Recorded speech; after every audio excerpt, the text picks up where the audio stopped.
अस्सलाम वालेकुम, welcome to chef food channel. आज हम बना रहे हैं अचारी आलू। So let's start. सबसे पहले हमने एक प्याली के अंदर 1 चम्मच कलौंजी लेनी है। उसके बाद हमने उसमें 1 चम्मच सौंफ ऐड करनी है और सौंफ ऐड करके 1 चम्मच हमने इसमें मेथी दाना ऐड करना है।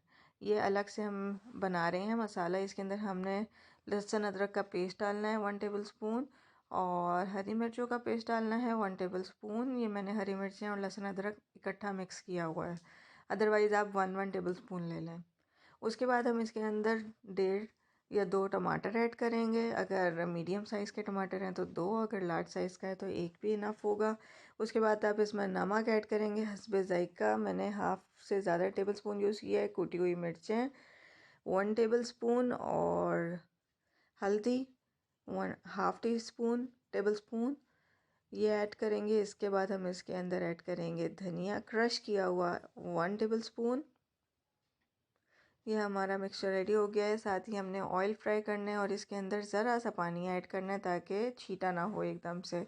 इसके अंदर ऑयल तेज़ गर्म हो रहा है। अब हम ये मिक्सचर ऐड कर रहे हैं और अब हम इसको पकाते रहेंगे। इतनी देर हम पकाते रहेंगे कि ये बिल्कुल अच्छा सा मिक्सअप हो जाएगा और टमाटर से साथ ही भुनाई भी हो जाएगी।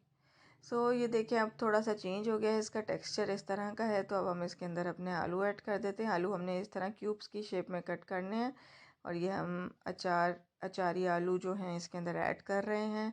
अब हम इसको मिक्सअप करेंगे अच्छा सा कि मसाला ऊपर नीचे अच्छी तरह हो जाए और मिक्सअप करने के बाद हम इसको इतना पकाएंगे कि ये डन हो जाए।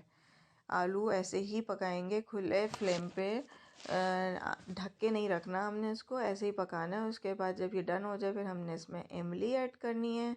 इमली मैंने पहले से भिगो के रख दी थी और इमली ऐड करके भी हम मिक्सअप कर रहे हैं इसको। एंड आफ्टर डैट आप देख सकते हैं कि ये ऑलमोस्ट रेडी है।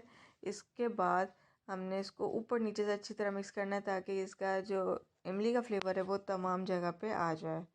अब हम इसके अंदर चाट मसाला, गरम मसाला ऐड करेंगे और इसको फ्लेम से हटा लेंगे। उम्मीद करती हूँ आपको ये रेसिपी अच्छी लगी होगी। ट्राई ज़रूर कीजिए।